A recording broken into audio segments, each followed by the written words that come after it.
"How much did your mother leave you?" Larry asked bluntly, moments after the funeral.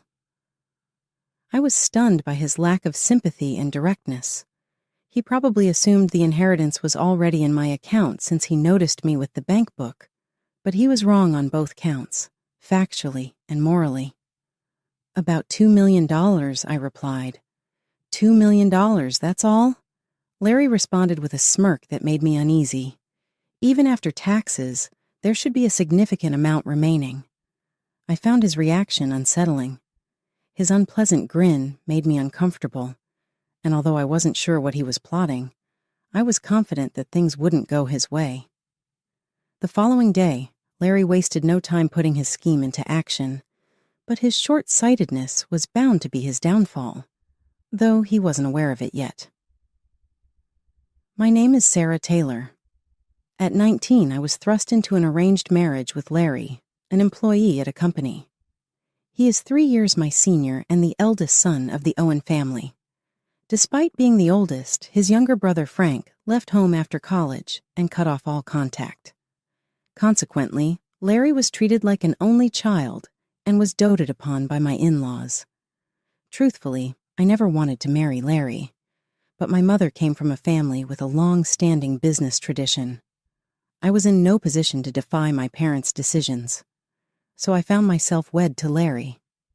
He couldn't refuse the marriage either, as his father was also entrenched in the business world. Our marriage lacked love and was far from happy. Sadly, we were unable to have children. Marrying so young, it was difficult to accept our inability to conceive, and I had hoped that having a child would improve our relationship. However, despite numerous hospital visits, it never came to be. "Hey, you barren woman, are the chores done?" After a few years of being treated kindly by my parents-in-law in my youth, they started calling me that. "You should be able to make it happen if you just do what you're supposed to do. It's a waste of money going to the hospital," my father-in-law would say, hurling hurtful remarks at me daily. Larry never stood up for me. When I was scolded by his parents, he'd either read the newspaper or nap, snoring away. When I wanted a change and expressed interest in working, he objected, saying, "If you go to work, people will think we're not doing well," and wouldn't let me leave the house. Back then, it was common for women to become homemakers after marriage. However, living with just my mother-in-law was honestly a nightmare every day. No one offered assistance. I couldn't burden my parents with my troubles, and escaping wasn't an option due to our marriage being tied to our jobs. Despite this, I clung to hope that one day my efforts would be rewarded and endured each day with desperation. However, no matter how many years passed, the situation never improved. 19 years after our marriage, when I turned 43, my father-in-law died in an accident. This incident revealed that his company had been evading taxes. The back taxes and fines depleted our assets, and the company went bankrupt. Although we managed to hold on to the house, we had to relinquish our comfortable lifestyle. I had assumed it would be challenging for Larry, now 45, to find a new job, but my parents helped him secure one swiftly. However, my mother-in-law became increasingly withdrawn and aged rapidly. For a while, she lacked the energy to even utter hurtful remarks to me, which was a relief. Then she suffered a stroke and required constant care. At that point, I truly abandoned any hope of ever having a child.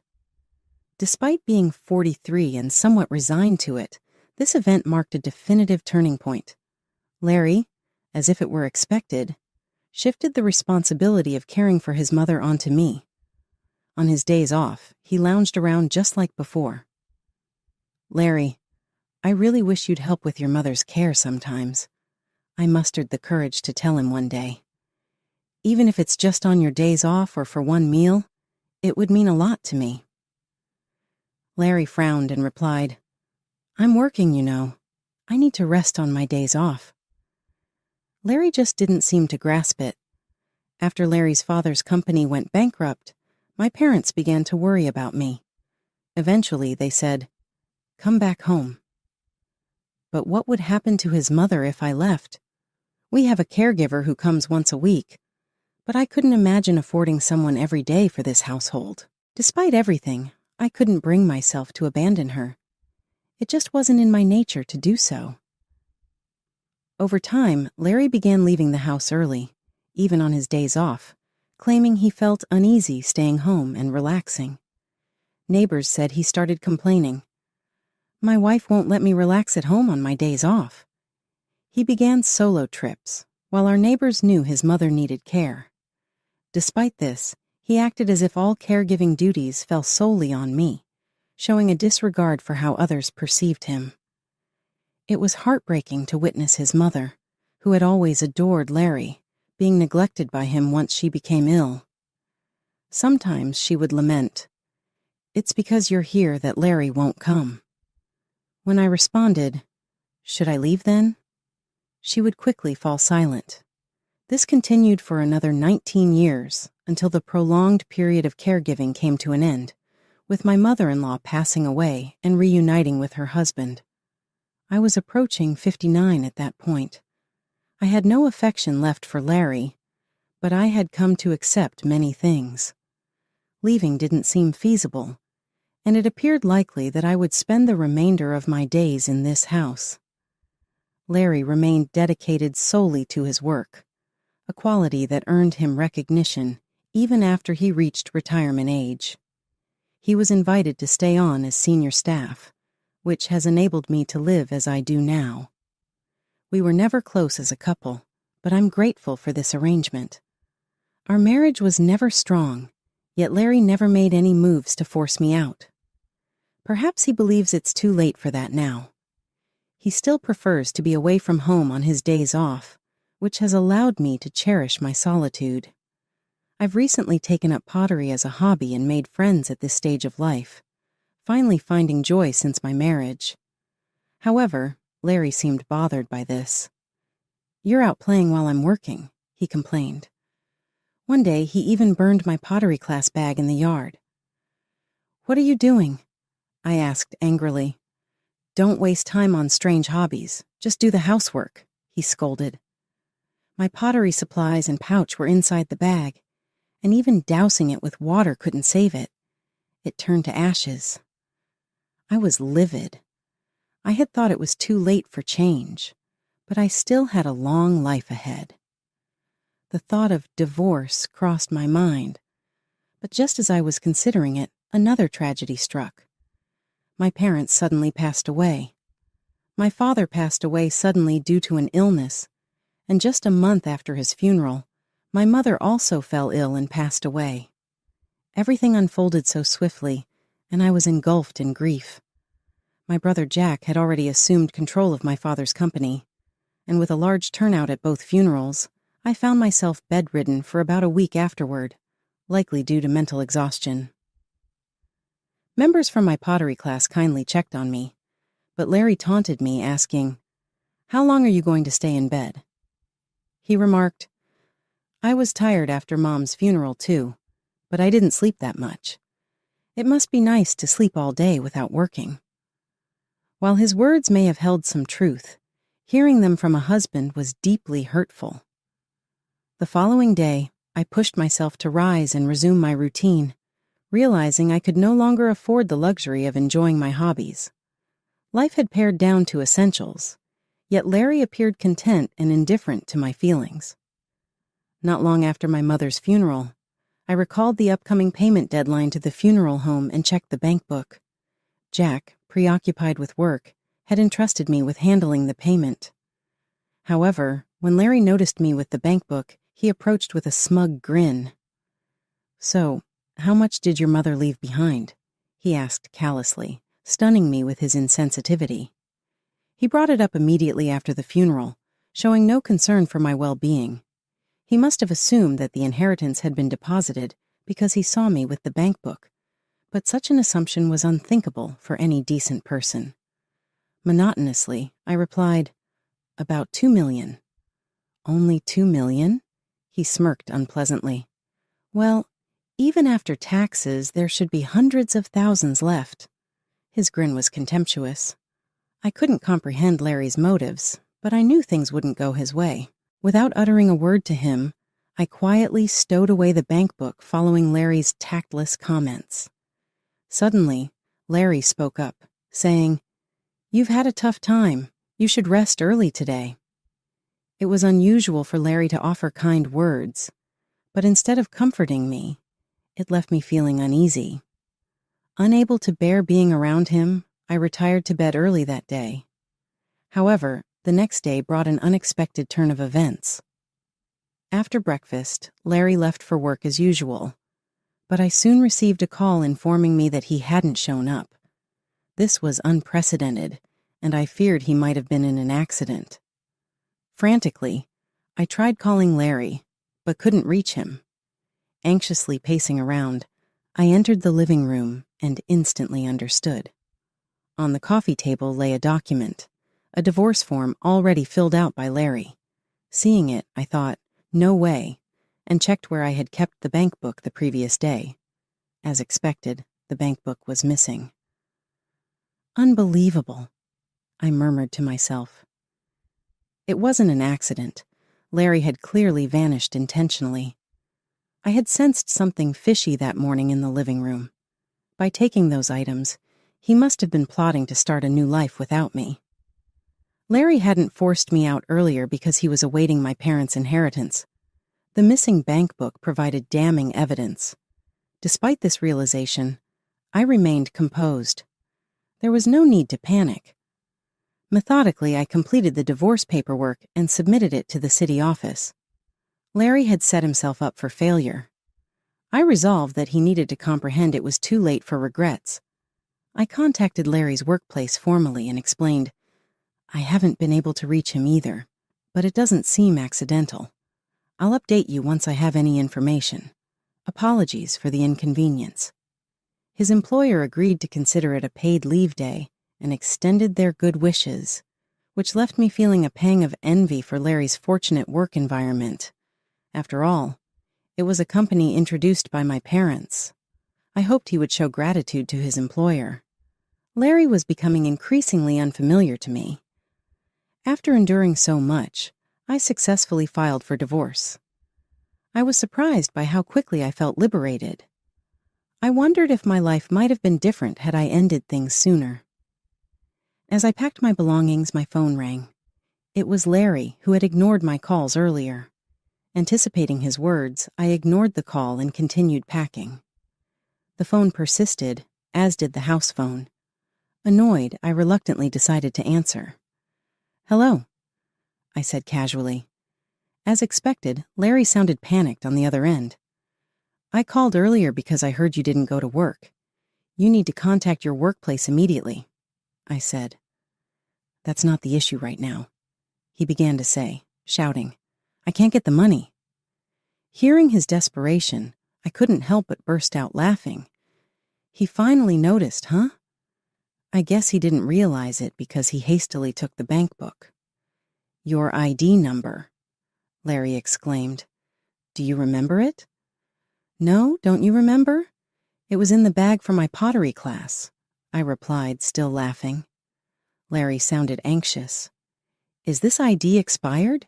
he asked urgently. "I wouldn't know. After your mother passed away, I repeatedly asked you to handle the paperwork. I went to the bank to sort it out, but they said it couldn't be done because I wasn't the rightful heir." "So, the bank book remained untouched, with just a few dollars left," I said. "Don't play games," he continued. "You need to sort out matters for someone who's no longer here. You kept saying you'd take care of it eventually, so keep that promise. Don't blame me." Feeling impatient, I listened quietly as Larry continued to complain. I didn't feel like responding and remained silent. Larry appeared to have gone back to the bank, discussing the issue with the burned ID. "Can't something be done, maybe through a proxy?" he pleaded. I could hear the concerned voice of the teller on speakerphone as Larry added, "I'm on the phone with my wife right now." Listening to him, I interrupted. "Larry, what are you talking about? You know you can't do anything like that as a stranger, right?" "Huh," Larry muttered, clearly flustered. The divorce papers have been processed correctly just now. Thank you for being prepared. Goodbye, I said firmly, ending the call. I knew the bank teller had heard my final words. By now, Larry must have been either pale with shock or flushed with anger. Just imagining his reaction made me chuckle. I realized I had to leave the house before he returned. With that in mind, I swiftly packed my things and headed to my family's old home, which had been vacant since my parents passed away. I inherited my family's ancestral home, along with my mother's assets from her business, totaling $15 million. However, inheriting such a substantial amount of money posed risks, especially without children to consider. Therefore, I opted to receive just enough to live comfortably, approximately $2 million. The remainder included the family estate, my mother's impeccably preserved wardrobe, and my father's valuable antiques, which held significant appraisal potential. My brother Jack, who had moved out upon marriage and assumed control of the business, agreed to this arrangement. He shared concerns about the vacant family home and welcomed the cash inheritance. We concluded our inheritance discussions amicably.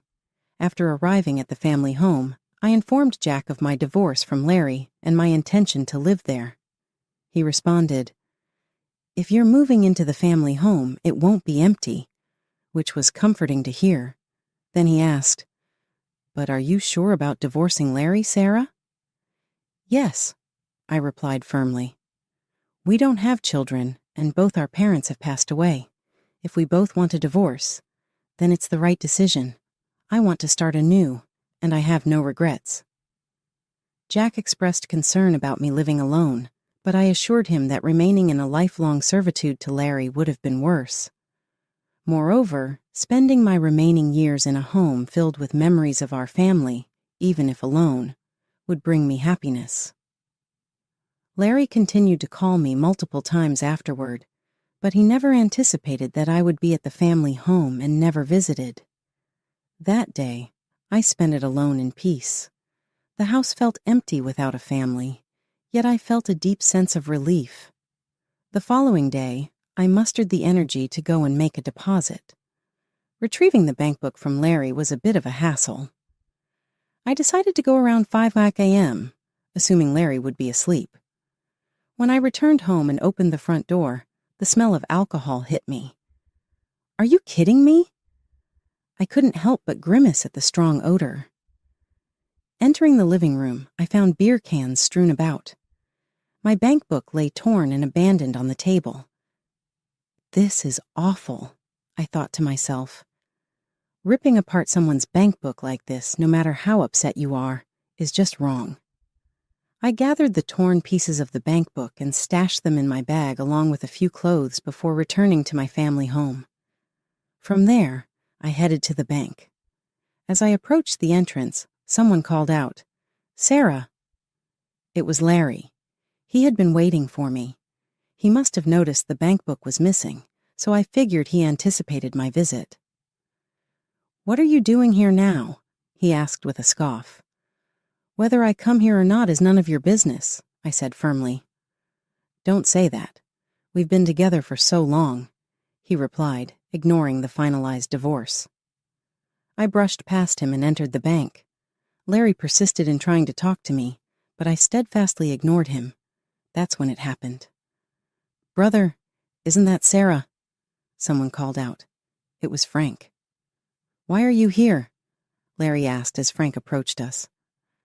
Larry and I were both surprised to see him. We hardly ever saw Frank, usually only at funerals. It had been about 43 years since I married Larry, and this was probably the third time I had met Frank. He had wanted to cut ties with the family, but his parents, concerned about their company's reputation, had persuaded him to at least show up for important family events.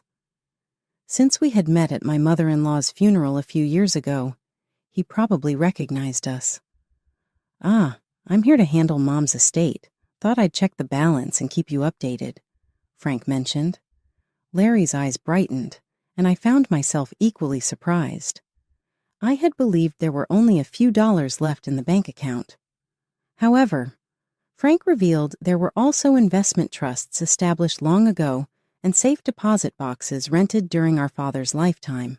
Frank had learned about these from our mother before her passing. She had instructed him, "If anything happens, you take charge." However, due to his busy schedule, he had only recently found the time to act. Frank glanced apologetically at both Larry and me. There was a letter in the safe deposit box, along with some jewelry. Mom stated that all her assets should go to Sarah. Frank's words surprised me, but Larry appeared even more stunned. He took a letter from his documents, its stationery familiar to me, as I had bought it for my mother-in-law. The letter explicitly stated that all the jewelry in the safety deposit box and other assets were to be inherited by me, her daughter-in-law, Sarah. I could vividly imagine my mother-in-law carefully composing it. I recalled offering her the stationery once, but she had coldly rebuffed me, saying, "It's not for you." Perhaps she had intended to write this letter back then. I gasped in surprise. "Sarah, you've been managing everything yourself, haven't you?" Frank remarked. Despite my mother-in-law's harsh words, she expressed remorse and entrusted me with handling her estate. She knew that if Larry found out, he might attempt to keep it quiet. Beside me, Larry's face flushed red, and he began to tremble. "Well, I never expected to handle any inheritance, but as the legal heir, I figured I should take care of it. It's just a matter of changing the name to Sarah, so that shouldn't be an issue for you, right, Larry?" Frank remarked casually, unaware of our divorce. Later, I was called up to the bank counter. Larry sat listlessly in the lobby, seemingly without purpose. That day, I completed the issuance of the bank book and arranged the transfer for the funeral home. "I'll be heading off now, Sarah. I'll be in touch," Frank said, leaving Larry and me at the bank. After safely returning home, Frank contacted me to explain that Larry had initially contested the validity of the letter. However, Frank managed to stop him by emphasizing, "We should honor Mom's wishes." Despite his efforts, Larry sought free legal advice from a lawyer. Although the letter didn't constitute a formal will, the lawyer advised that resolving the matter through negotiation would be more cost-effective than litigation. Larry eventually agreed to take back his claim on the investment trusts, which held little value, and reluctantly accepted inheriting the house. Finally, I formally received my mother-in-law's estate. Larry argued with the lawyer, saying, "If Sarah gets Mom's estate, I should receive something too, right?" However, this was a separate issue. It became awkward. Even the lawyer scolded him. Larry eventually found me at the family home and appeared at my doorstep. "I was wrong. Can we start over?" he pleaded, realizing he had lost his claim. He knelt, begging for forgiveness. "Start over? There was never any love between us. What's left to begin again?" For the first time, I expressed my true feelings to Larry. He fell silent, seeming to regret his actions. I couldn't help but smile. "At least you still have the house, right? Have you sorted things out at work? If money is tight, you should work hard to keep your job." With that, I closed the door. It was finally settled. The bank book secured the assets left by our mothers, ensuring my comfort from now on. Meanwhile, Larry's continued absence from work, without notifying his employer, resulted in his dismissal, just as I had warned him. Perhaps his disappearance wasn't purely out of responsibility, but also to uphold his pride. Now, without an audience for his dignity and missing the easy fortune he expected, it wouldn't be surprising if he felt useless, lacking purpose. Though I couldn't help but feel concerned for someone I had spent so many years with, that was where my involvement ended. I had no intention of extending a helping hand. "I truly apologize for the trouble caused to you, Sarah. It's really regrettable," Frank said sincerely. He was the only one who offered apologies and assured me that I no longer needed to deal with Larry. Recognizing the family's issues early on, Frank had left home at a young age and was likely leading a contented life now, far removed from the household drama. Larry had become withdrawn, but with his pension, he could manage. His attempt at reconciliation showed some courage, but he needed to embark on his own path to truly start anew. Returning to pottery classes brought me joy, and my friends warmly welcomed me back. I hadn't realized how fulfilling it could be to devote time solely to myself at the pottery studio.